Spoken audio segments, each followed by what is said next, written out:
तो गोरखपुर के लिए मंगलवार का दिन खास रहा। प्रधानमंत्री नरेंद्र मोदी ने एम्स हाईटेक लैब और फर्टिलाइजर कारखाने का उद्घाटन कर पूर्वांचल को तोहफा दिया।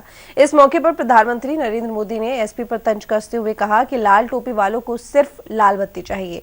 गोरखपुर में खाद कारखाने की सौगात देते हुए प्रधानमंत्री ने कहा कि हमने 4 बड़े कारखाने बनाए, जिनमें से एक की शुरुआत हो रही है। प्रधानमंत्री मोदी ने कहा कि हमने यूरिया के गलत इस्तेमाल को रोका है। इस मौके पर सीएम योगी ने कहा कि इस खाद कारखाने से प्रतिवर्ष 12 लाख मीट्रिक टन से अधिक यूरिया का उत्पादन होगा। इससे किसानों को समय से उर्वरक व रसायन की आपूर्ति तो होगी ही, रोजगार की ढेर सारी संभावनाएं भी बढ़ेंगी। तीन बातों से आकर्षित होते हैं। एक, या तो कानून व्यवस्था आपकी अच्छी होनी चाहिए, दूसरा वहां पर इन्वेस्टमेंट का माहौल होना चाहिए। जब नेक नियत से काम होता है तो आपदाएं भी अवरोध नहीं बन पाती। जब गरीब, शोषित, वंचित की चिंता करने वाली सरकार होती है तो वो परिश्रम भी करती है, परिणाम भी ला करके दिखाती है। अब 2014 में आपने मुझे सेवा का अवसर दिया था तो उस समय देश में फर्टिलाइजर सेक्टर बहुत बुरी स्थिति में था। देश के कई बड़े बड़े खाद कारखाने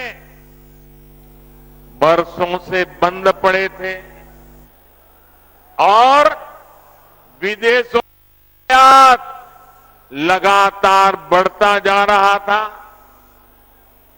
एक बड़ी दिक्कत ये भी थी कि जो खाद उपलब्ध थी उसका इस्तेमाल चोरी छिपे खेती के अलावा और भी कामों में गुपचुप चला जाता था। इसलिए देश भर में यूरिया की किल्लत तब सुर्खियों में रहा करती। किसानों को खाद के लिए लाठी गोली तक खानी पड़ती थी। ऐसी स्थिति से देश को निकालने के लिए ही हम एक नए संकल्प के साथ आगे बढ़े। यूरिया के लिए भी सब्सिडी में हमारी सरकार ने 33,000 करोड़ रुपयों की वृद्धि की। क्यों? कि दुनिया में दाम बढ़े, उसका बोझ हमारे किसानों पर न जाए। तो गोरखपुर से संवाददाता अरशद जमाल की रिपोर्ट देखिए। प्रधानमंत्री ने आज जिस तरह से कहा जाए फर्टिलाइजर का उद्घाटन किया और खास करके एम्स को दिया, और इसके साथ ही कहा जाए जांच के लिए जिस तरह से बीआरडी मेडिकल कॉलेज में तोहफा दिया, एक बड़ा उपलब्धि कहा जाए। ये देखिए, ये फर्टिलाइजर है, यही गोरखपुर का ये फर्टिलाइजर है जो कहा जाए कि 1990 से बंद पड़ा हुआ था, और 1990 के बंद के बाद जो है कहा जाए एक बहुत बड़ा एक रोजगार का साधन यहाँ उपलब्ध था। लेकिन एक हादसे के बाद यहाँ पर ये फर्टिलाइजर बंद हुआ, और फर्टिलाइजर बंद होने के बाद कहा जाए यहाँ पर बहुत लोगों का रोजगार छिना। लेकिन आज प्रधानमंत्री ने जिस तरह से 2016 में यही मानवेला मैदान में कहा था कि हम इस फर्टिलाइजर को शुरू करेंगे, और उसके बाद ये फर्टिलाइजर शुरू हुआ। आप देख सकते हैं कि इसका जो ये प्रिलिंग टावर है, प्रिलिंग टावर मैं दिखाना चाहूंगा। ये प्रिलिंग टावर वो टावर है जहाँ जो ये प्रिलिंग टावर है ये कुतुब मीनार से भी काफी ऊंचा है। ये प्रिलिंग टावर एशिया का सबसे बड़ा प्रिलिंग टावर है।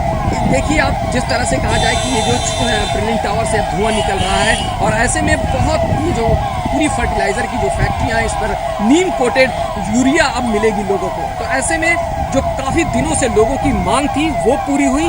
ऐसे में ये प्रिलिंग टावर कहीं ना कहीं मील का पत्थर साबित होगा इस इलाके के लिए। लोगों को बहुत बड़ा रोजगार का साधन भी मिलेगा और नीम कोटेड उनको कहा जाए खाद भी मिलेगी। तो ऐसे में एक बड़ी उपलब्धि इस पूर्वांचल वासियों और खास करके गोरखपुर वासियों को प्रधानमंत्री ने ये तोहफा दिया कि जिस तरह से एक फर्टिलाइजर बंद थी, उसको आज वादा किया था 2016 में, उसको प्रधानमंत्री ने निभाया भी। ऐसे में देखा जाए एक रोजगार के साधन के साथ साथ यहाँ पर अब आसपास के इलाके भी डेवलप होंगे, लोगों का विकास होगा और लोगों को रोजगार भी मिलेगा। इस समय गोरखपुर से